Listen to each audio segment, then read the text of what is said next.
Welcome back. It's Street Talk with Loretta Rose. And on today's show, we are talking about Black excellence. And it is coming to Phenix City, a night of Black excellence. Presented to you by Chosen Music Ministry. Welcome to the show. Thank you for having me. Awesome. The team that is behind this magnificent event. And Tony Nunn is the visionary behind it. Yes. But before we share with you more about the vision, we have Tony Nunn, Lakeisha Liggins, and Jasponica Florence Moore on today's show. So Thank you for having us. Absolutely.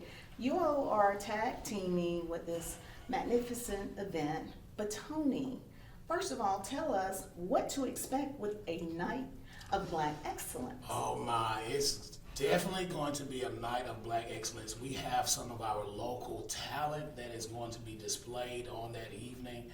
We'll have, everybody knows me as a choir guy or a music guy, so of course we're going to have that. But not only that, we're going to have spoken word individuals that have come up with some powerful, empowering speeches and spoken word pieces.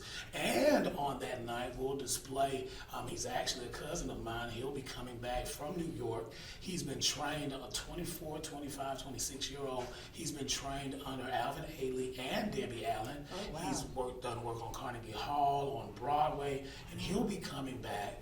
And this will be something kind of fresh and new for us because he does point ballet. Oh, wow. And Debbie he Allen is, yeah, come is on. huge, okay. That is huge. And on that night, we wanted to pay homage rather to some people of color that have blazed the trail for us in gospel music and in poetry and in performing arts. All of us work in education, and we see where our young people don't know. Yeah. And when I say our young people, I mean, my children of color, they don't know where they come from because there's no history being taught. And I don't even want to just say Black history, there's no American history. Because if we talk about American history, we have to talk about the bad side of the history Absolutely. too. So Absolutely. our kids are not knowing who they are. And so we just wanted to try to, the whole vision of this is to enlighten them. Yes.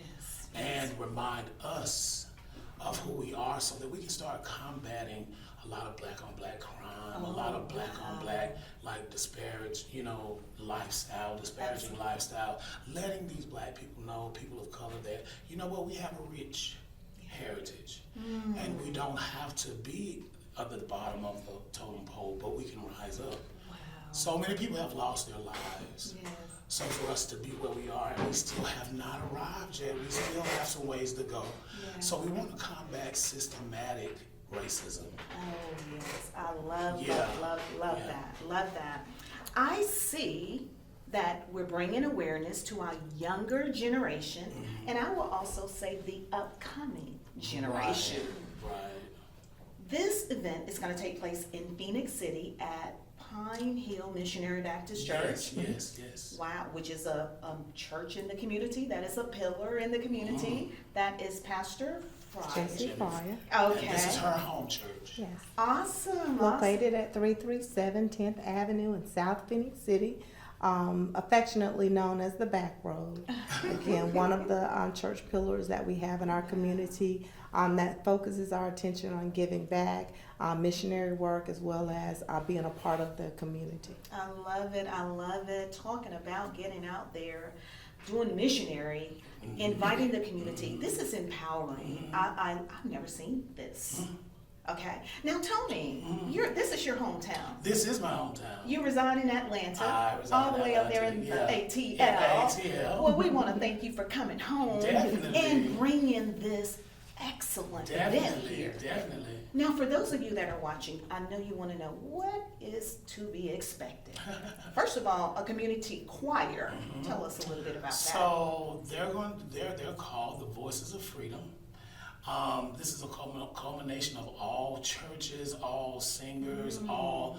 I'm telling you, our rehearsals are off the chain now. We have some very talented musicians, some people may have witnessed a little bit of it during the MLK program. Yes, I was there. We were there. Straight Talk was there. You were there. Yeah, I saw you in action, and I saw her too. Yeah, this is my co-director or whatever. We do it. She has something, she'll ask me to come on. When I have something, she'll ask me. So as far as that is concerned, because we have some singers here like Columbus.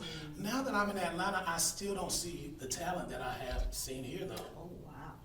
Whoa! And that's unbelievable. Wow! Wow! Yeah, but that's the truth though. So we have so much talent. But I do want to let you know how it really started though. Yes. I think around 1996, and y'all can correct me if I'm wrong. We will not. Well, it was some controversy that happened at Central High School, and I won't go into detail, but it was a case of some students that had done something that was against school policy, and these students were part of cheerleading squads and football teams and or whatnot. But the rule didn't apply to them, obviously. Oh, wow. They were not suspended. They were not kicked off these organizations, and they were able to go to the prom. I remember back then, and I didn't even know after I was thinking about it, that I was being an advocate, for the students of color, because I went to Miss Ann Phillips, and you can correct me, Miss Moore. I went to Miss Ann Phillips, and I remember back in '91 they had done a Black History program. And I think I went to Miss Ann Phillips, and I think people were walking on eggshells a little bit. So what she told me was, well, you can do it, but you have to find some advisors to do it. I went straight to Jasponica Florence at the time, and then Clarissa Love. And they graciously said, we'll do it. Now this meant they had to stay after school, this was not a paid thing for them. And then it was a lot of us, and I can remember going around to the classrooms, and I didn't even know any better back then. I went to all of the classrooms, and I made an announcement about the Black History program. And one thing about Black people, we love singing, so that's how I sold it. And I think we had almost 100 kids to participate. Wow. Quite a few participated. Wow. And two, just to kind of add to what you shared, one of the things that I noticed as an educator, as a teacher, a science teacher there at the high school, was even though there was recognition or an announcement, if you will, that it was Black History Month, or that this was there wasn't actually a push to really engage the students in understanding and learning about their heritage and their history. So that was one of the areas that surfaced. Me not knowing, because of course I had graduated from Central High School, came back to the high school as an educator. I just felt like that was something that was always the case. But once getting there, seeing that it had been not necessarily placed on the back burner, but not really a priority, I felt the need that it was important for it to become a priority. And so, of course, it was student-led. The students decided that this was something that they wanted to do, and they were willing to put in and invest the time. So it made it easy for us as advisors, myself and Ms. Love, to support them in their effort, to hone in on what was already natural talent. As Tony mentioned, there were already beautiful singers. There were already those that could do liturgical dances and that had the gift of gab to really profess themselves through their words and through their actions. And so it was just a matter of identifying and helping them realize this builds confidence. Many times we have magnet schools, and we don't necessarily have that component in Phenix City School, but we have those schools that we look at, I don't want to send my child off to college, waste all of that money, and then come back with this type of degree or that type of degree. But the truth of the matter is, as a science teacher, and Clarissa was a math teacher, if you learn music, you're learning math. Exactly. You're learning how to actually put those sets and beats into the mathematical equations in order for you to, so the tying in of performing arts, that's in our heritage, and we have to teach it in such a way that we can embrace it and our students can embrace it. As a teacher, a lot of times I would say, if you can remember the words of that song, you can remember these elements on the periodic table. But they have to see that, they have to see it in action. And so the growth of that, really manifested itself into something beautiful, because again, it was student led. Now, as on the administrative end, there were a couple of hits. The performance couldn't be at the time on the stage in the auditorium. We were in the cafeteria. Yeah. We couldn't have certain things. There were certain limitations that we had. And so out of that, we learned also as students, also growing into their next steps of what they needed to do, how to, one, make compromise, Right. how to present your information, how to present what you want to happen Right. in order to get out your message. Right. Don't throw out the baby with the bathwater. Right. There's a way that everything can be presented and everyone can get something out of it. Oh, So those wow. were some teaching tools, not only for the young people, but also for the community, because it was student-led, sanctioned by the school and the administrators, and then of course supported by our community. We were jam-packed filled, Oh, as if it yes. were a football game in the Yes. cafeteria. Oh, wow. But now the only thing is, the next year when we went to go do it, we were forced to not call it Black History. We had to call it multicultural. Multicultural. And then we were allowed in the auditorium then. Yeah. But one thing that Jasponica said, back then, when we were in school, and you know this too, our teachers of colors really pushed us. And I'm not saying all of this to divide racially. I'm just saying what we needed as Black kids. You know, they pushed us. Like, they saw something in us, and they made us go even harder.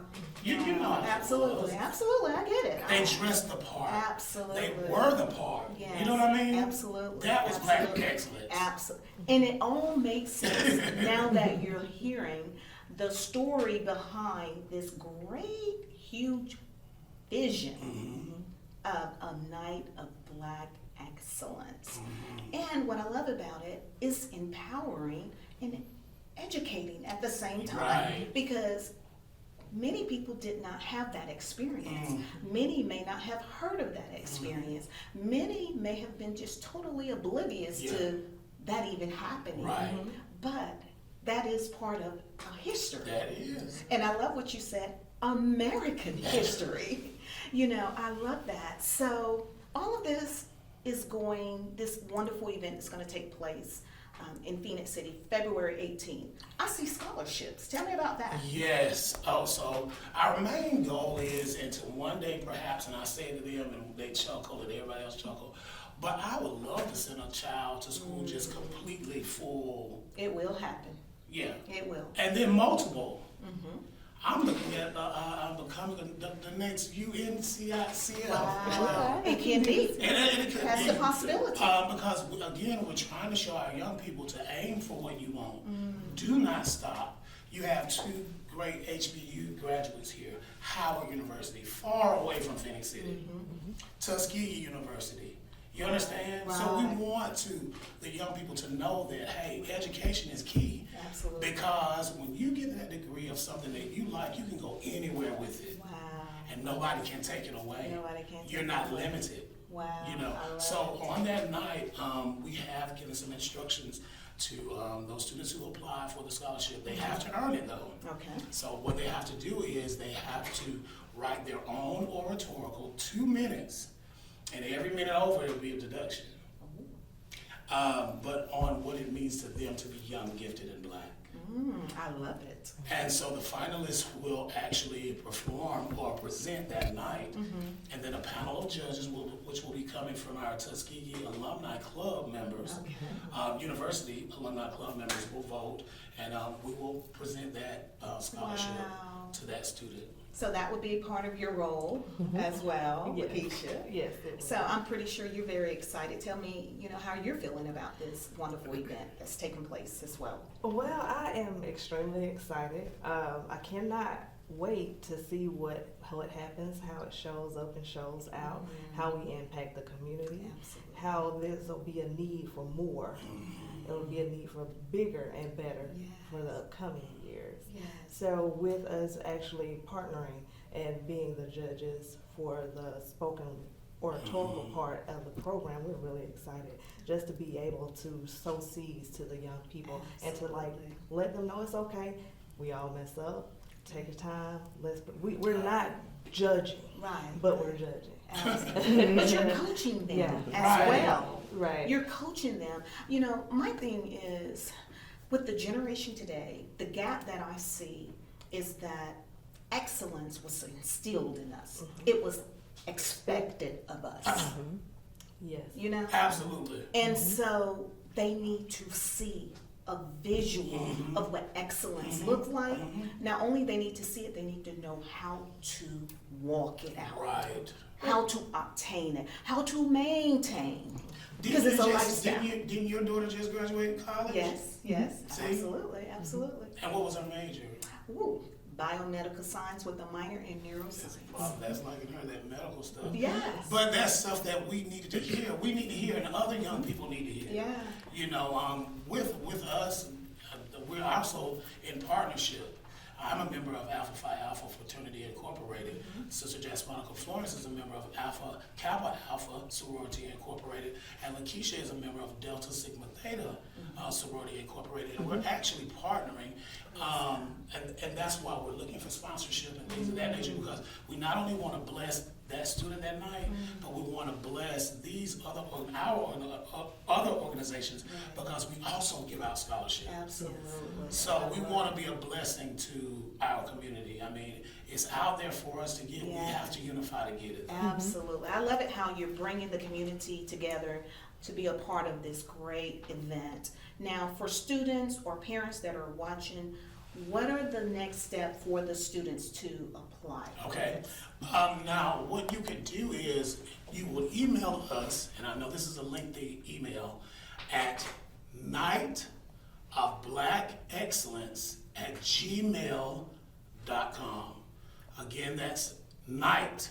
You don't have to put the A in the front, but nightofblackexcellence@gmail.com, and all you would have to say is that, hey, you know, my child is interested.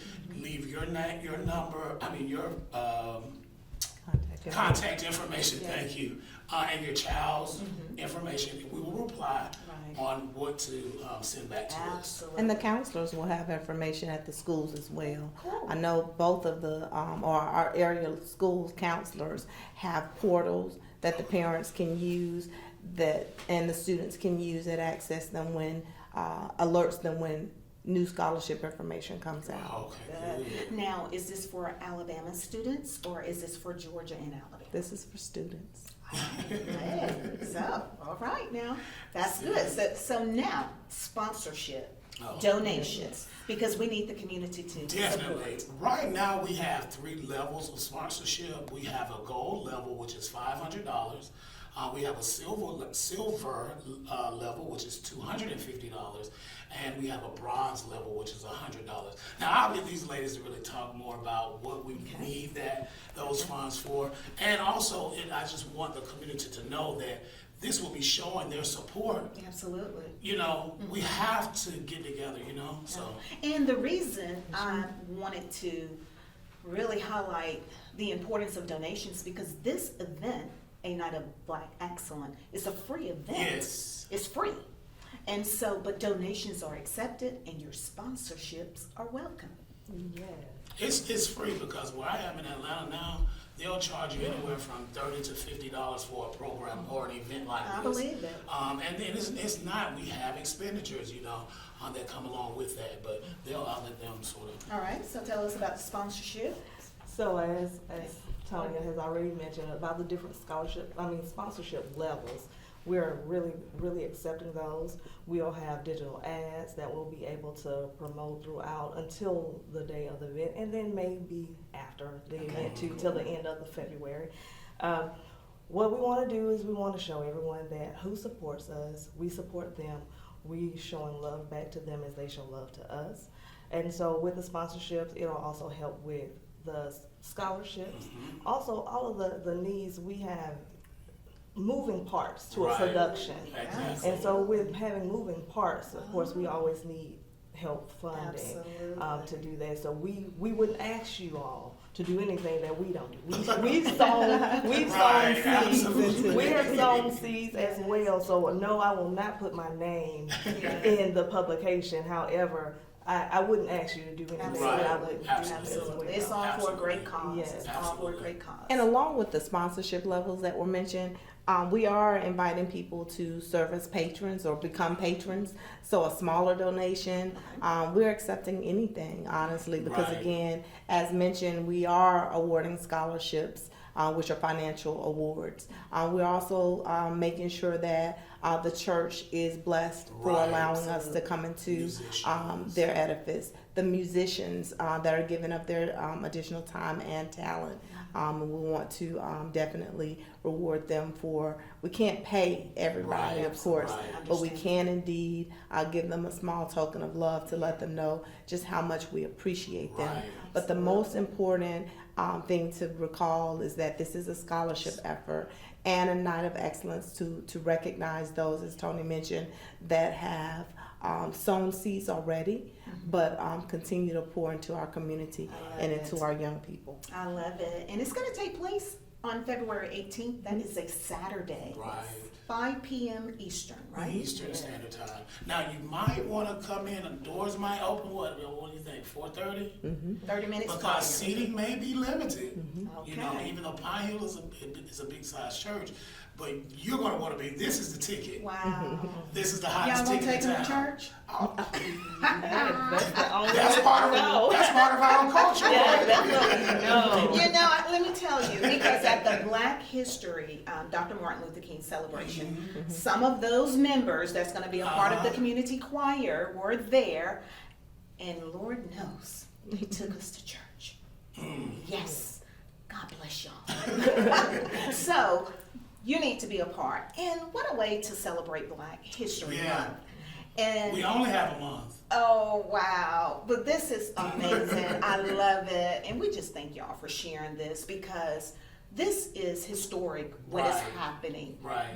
and still writing history. Right. So I want to say salute to you, Tony Oh, thank Nunn. you. God bless Praise you. God, praise God God. bless you. Thank you for your selfless service, for sharing it, bringing it back home, caring for the children, caring for the future, caring not only for today's generation, but for the generations to come. Right. That's what you are doing. So we Right. want to say thank you. You are the epitome of a servant leader. Thank you, thank you. I want to say thank you to our former teachers. I mean, these are teachers like Ms. Gillis at the school, Ms. Love, Ms. Florence, Mr. Weeks. These Yes. people Yes. made us who we are. Wow. And And so Dr. that we can Moffitt, stand- and Dr. if she's Moffitt, watching, yeah. yes, Yeah, yes. these are the people that taught Yes. us. Oh, And wow. Phillips, these are the ones that Yes. poured into Praise our lives, and so we want to say we appreciate you. Thank all. you. And you know, I'm so glad you said that, because I always want to call you Dr. Just Don't you see it? Don't you see it? You retire, but you're still out here serving. Absolutely. Because it's the core of your heart. These Absolutely. children, the future, your mother, your parent, you understand. So it's just not about our own, it's about what's ahead. yeah. All children. I love it. So again, Saturday, February 18th, 5 p.m. Eastern Time at Pine Hill Missionary Baptist Church. Address again? 337 10th Avenue South, Phenix City, Alabama. All right, please be a part, support, be a part of the change you want to see. And as we get ready to close out, we're going to let you, Tony, the visionary, speak from your heart, encourage the young people, encourage the parents, because we need the parents to be a part. See, when we were being raised and we were growing up, our parents were a part of It was our a upbringing. village. It was the village, absolutely. And so parents, we need you all to be a part. We need the village. The village is the community. Right. It's you. Right, right. So speak from your heart as we close out. Thank you so much, Loretta, for this platform opportunity. Listen, we all have seen what has recently taken place in our Black community with the death of Tyree Nichols. We have got to come against this. Yeah. We have got to come against this. We have got to unify in our culture.